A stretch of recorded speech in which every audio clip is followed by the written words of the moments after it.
Hai para Interisti, selamat datang di channel Interis. Kami akan selalu memberikan informasi terbaru tentang klub kesayangan kita, Inter Milan. Jangan lupa di-subscribe biar tidak ketinggalan beritanya.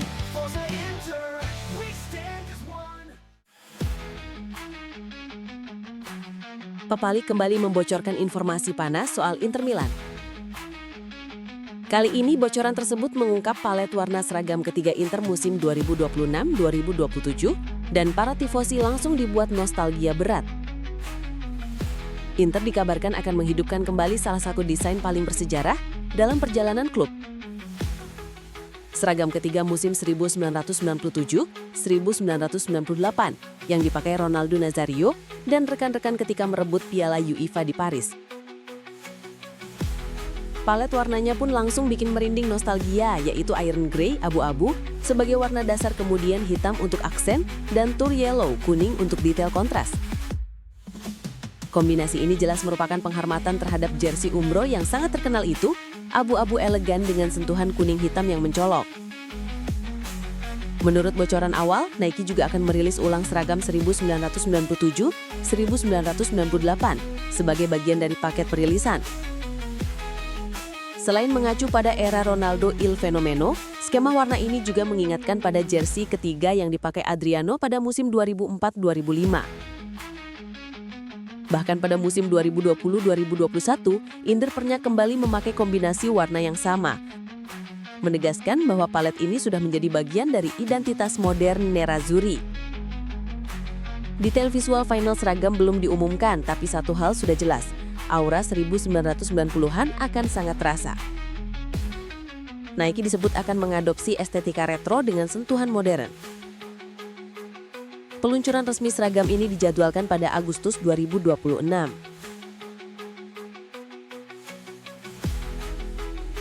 Christian Cifu datang tanpa niat merombak total warisan Simone Inzaghi. Namun perlahan, ia menyuntikkan DNA baru ke permainan Inter Milan dan kini hasilnya mulai terasa di lapangan.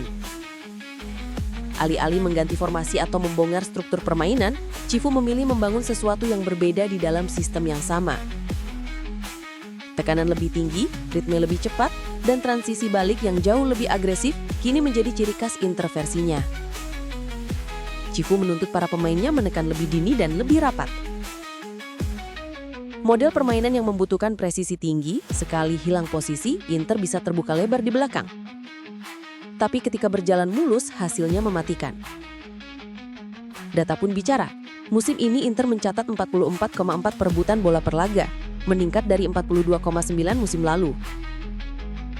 Musim lalu Inter dominan di area tengah, tapi musim ini mereka semakin sering memenangkan bola di zona serang maupun bertahan. Indikasi jelas perubahan sikap yang ingin ditanamkan Cifu. Gaya serangan balik cepat tentu menyimpan resiko untuk mengatasinya, yaitu dengan pelanggaran taktis. Hal itu terlihat jelas saat melawan Lazio, ketika Inter melakukan 26 pelanggaran dan mengantongi 3 kartu kuning. Cifu tidak menutup-nutupi dalam konferensi pers. Kami memang mengubah pendekatan sejak awal musim, ini bagian dari rencana. Artinya jelas, Inter lebih siap mengotori tangan demi menghentikan transisi lawan. Satu hal yang paling terasa adalah bagaimana mental Lautaro Cos berubah ketika mereka tidak menguasai bola. Memang masih ada inkonsistensi. Contohnya saat melawan Verona, Inter hanya mencatat 4 pelanggaran dan penampilan mereka pun kurang meyakinkan. Melawan Udinese hanya 5, namun secara keseluruhan ada tren yang tak bisa dibantah. Musim ini Inter rata-rata melakukan 14,5 pelanggaran per laga, meningkat dari 11 kali musim lalu. Dan satu hal yang sangat berbeda dari era Inzaghi. Aturan internal yang ketat, pemain yang dapat kartu kuning langsung disimpan, tidak lagi berlaku. Dampaknya besar, Inter bisa bermain lebih agresif tanpa takut kehilangan pemain terlalu cepat. Ketika Ange Yoanboni resmi merapat ke Inter Milan dari Parma musim lalu, banyak yang mengernyitkan dahi. Harga 25 juta euro untuk striker yang baru punya satu musim di Serie A dianggap terlalu berani, bahkan beresiko. Kini, hanya 4 bulan berselang, semua keraguan itu lenyap tak berbekas. Striker muda Prancis tersebut langsung menjawab kritik lewat performa mengkilap. 4 gol, 3 assist, dan peran vital dalam menutup absennya Marcus Thuram. Bony berubah dari pertaruhan mahal menjadi salah satu kartu serangan paling konsisten yang dimiliki Christian Cifu. Menurut laporan La Gazzetta dello Sport, Bony yang tampil di semua kompetisi musim ini layak disebut sebagai rekrutan terbaik tahun ini. Kekuatan, percepatan, serta kecerdasan bermainnya membuat banyak orang terkejut. Sementara ketenangannya di depan gawang sama sekali tidak menggambarkan usia 22 tahun. Media Italia itu juga menyoroti bahwa nilai pasar Bon sudah melonjak 2 kali lipat. Penampilan stabilnya membuat sejumlah klub top Eropa mulai memasukkan namanya ke radar. Dan panjuru-juru 25 juta euro yang dikeluarkan Inter kini setidaknya sudah berlipat ganda, tulis mereka. Sulit percaya ia baru 22 tahun. Melihat kewibawaan, kekuatan, dan kedewasaannya seolah-olah ia sudah bertahun-tahun di level tertinggi. Bahkan muncul pertanyaan lain yang cukup menggugah. Di saat banyak klub elit mati-matian mencari striker utama, berapa banyak di Eropa yang punya pemain sekelas Bony sebagai pelapis? Dengan grafik performa yang terus menanjak, Inter bisa jadi bukan hanya mendapatkan cadangan untuk Thuram, melainkan pondasi baru untuk lini depan masa depan. Inter Milan mendapat angin segar usai jeda internasional.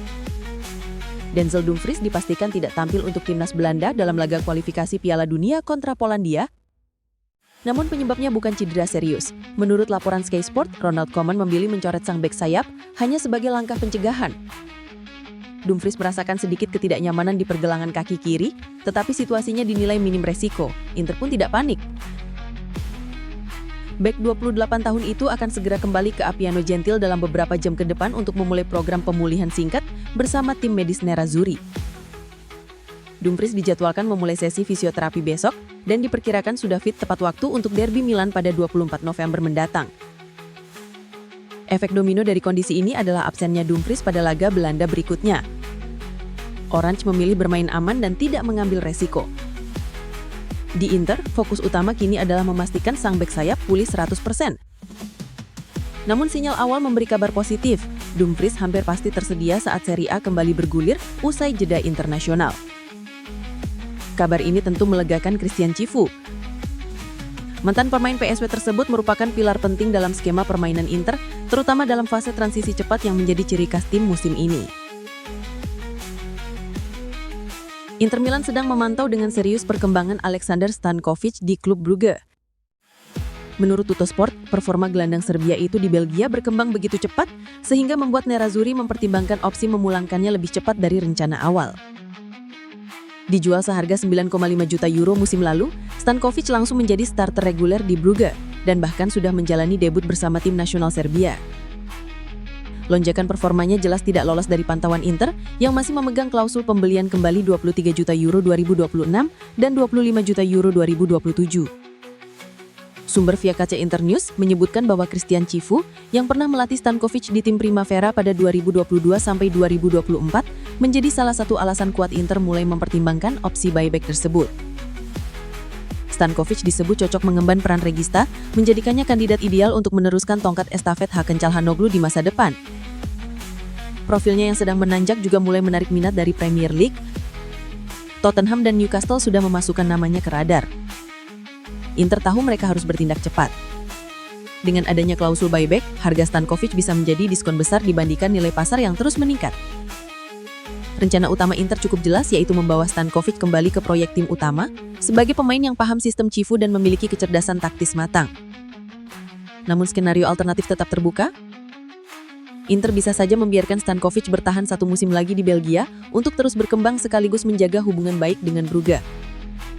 Langkah tersebut juga dapat membantu Inter dalam manuver transfer lain, terutama terkait target mereka untuk 2026, bek muda Ordonez yang saat ini juga berada dalam radar. Lautaro Martinez kembali menunjukkan kelasnya bersama timnas Argentina. Dalam laga persahabatan kontra Angola hari ini, sang kapten Inter Milan mencetak gol sekaligus memberikan assist untuk Lionel Messi dalam kemenangan 2-0 Albiceleste di Luanda. Tak hanya itu, El Toro resmi melampaui Hernan Crespo dalam daftar pencetak gol terbanyak tim nasional Argentina.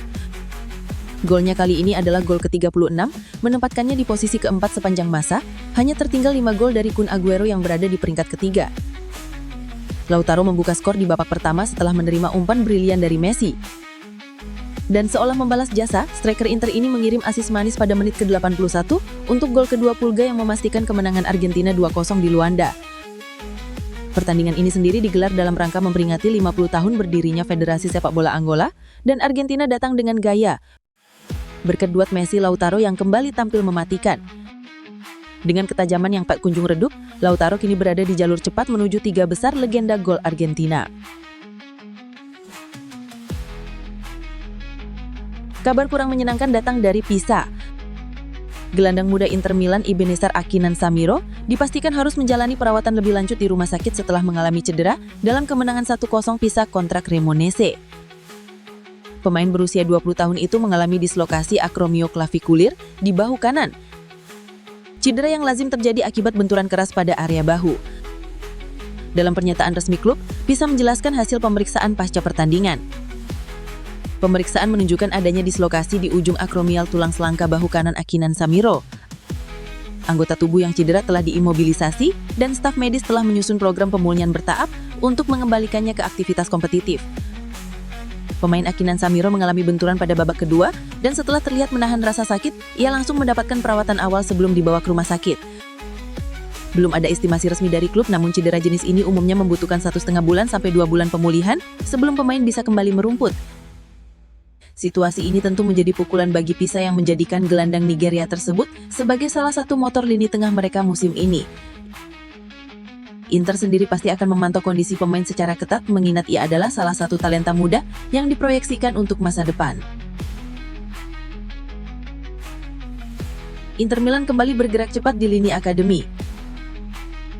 Menurut laporan VC Interno 1908, Nerazzurri telah mencapai kesepakatan untuk mengikat salah satu mutiara paling bersinar di sektor muda mereka, Delis Dzeceri, dengan kontrak profesional pertamanya. Penyerang Italia Albania berusia 16 tahun itu akan menandatangani kontrak hingga 30 Juni 2028, durasi maksimal yang diizinkan untuk pemain di bawah umur. Kesepakatan ini diatur oleh agen top Federico Pastorello, sosok yang juga menangani Ange Juan Boni, Stefan De Vrij, dan Francesco Acerbi. Hal yang mencuri perhatian, Dzeceri akan menerima gaji lebih tinggi dari batas minimum pemain muda.